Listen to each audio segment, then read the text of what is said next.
안녕하십니까. 2019년 11월 18일 최병목의 팩트 시작하겠습니다.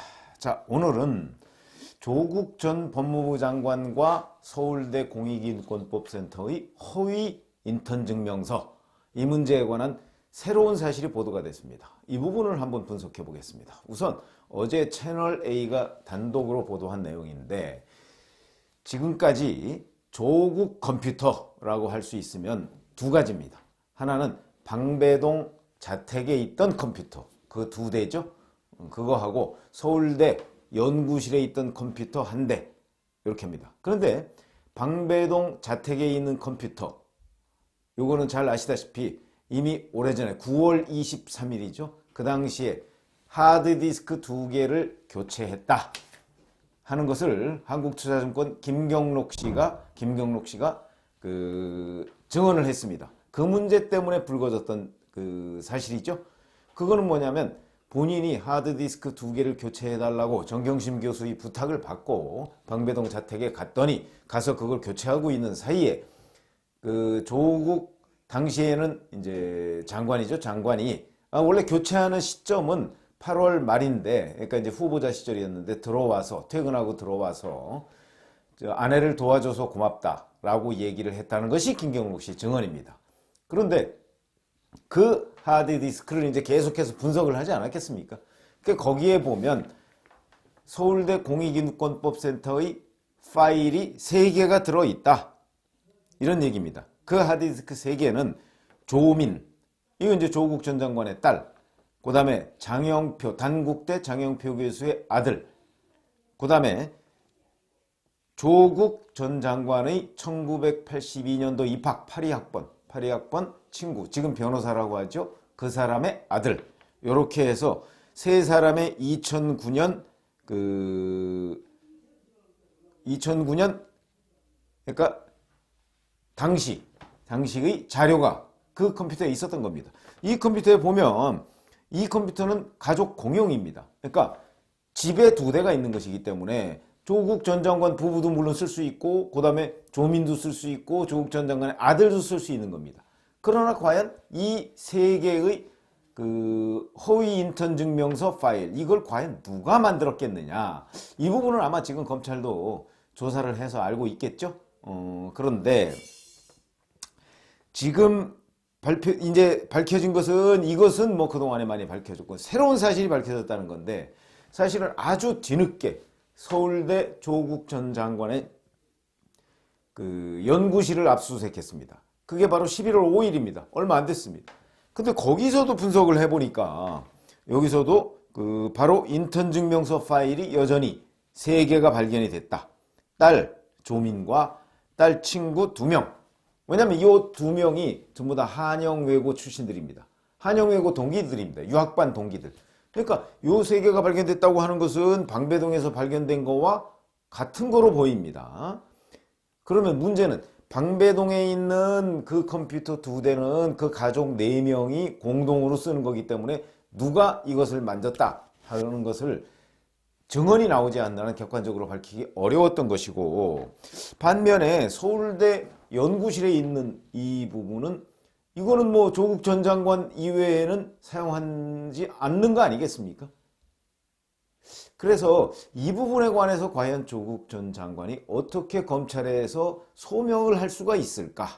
혹시 또, 왜냐면 그동안에 조국 전 장관은 이 부분에 관해서 뭐라고 해왔냐면, 자, 고등학교 인턴 증명서라는 것이 별게 아닙니다. 그거 일반 다른 인턴 증명서하고 다르기 때문에 그냥 손쉽게 만들 수 있는 겁니다 라고 얘기를 해왔습니다. 그러면서 본인은 그거와 관련해서 전혀 모른다고 얘기를 해왔습니다. 그런데 본인의 서울대 연구실에서도 나왔고, 그 다음에 자택에 있는 컴퓨터에서도 나왔고, 물론 그 자택에 있는 컴퓨터는 서울대 연구실에 있는 것이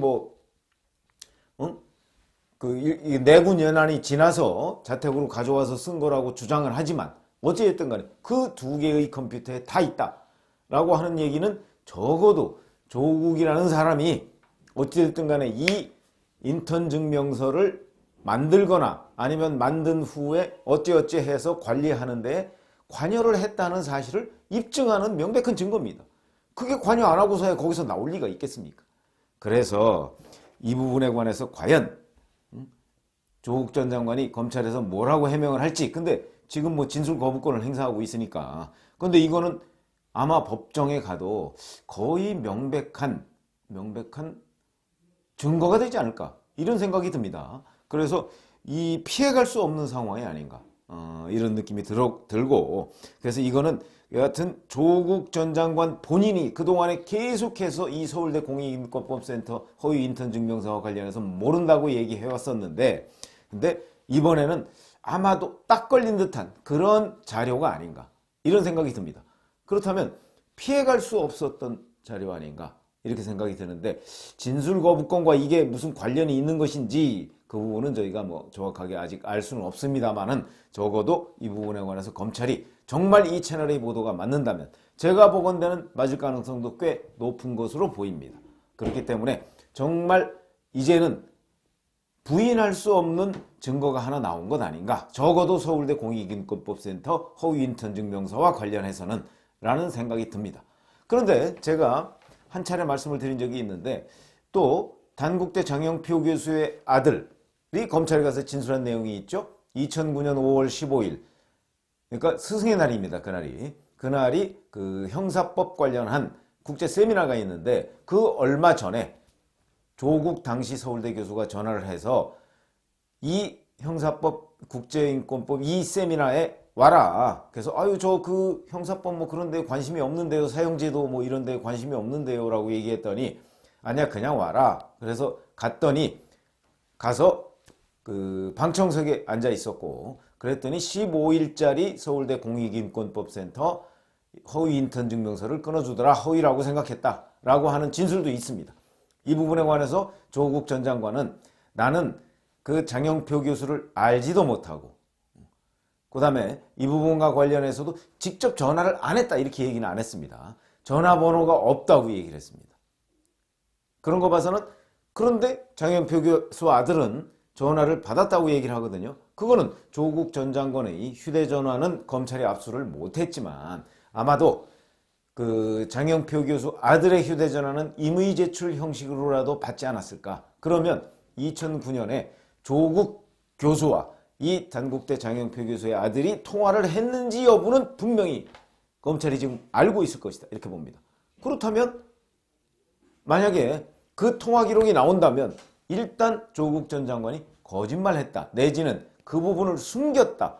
왜 그러냐면 전화를 안 했다는 건 아니고 전화번호가 없다, 그 다음에 뭐 이런 식의 얘기를 했기 때문에 여하튼 그 부분을 숨겼다는 것까지는 확실해집니다.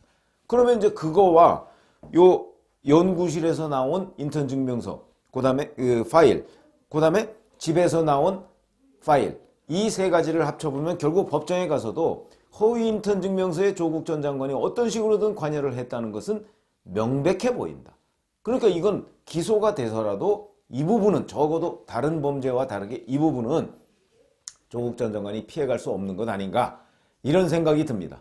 그 결정적인 증거가 여기 지금 나온 것 아닌가, 이렇게 생각이 들어서 소개해드렸습니다. 감사합니다.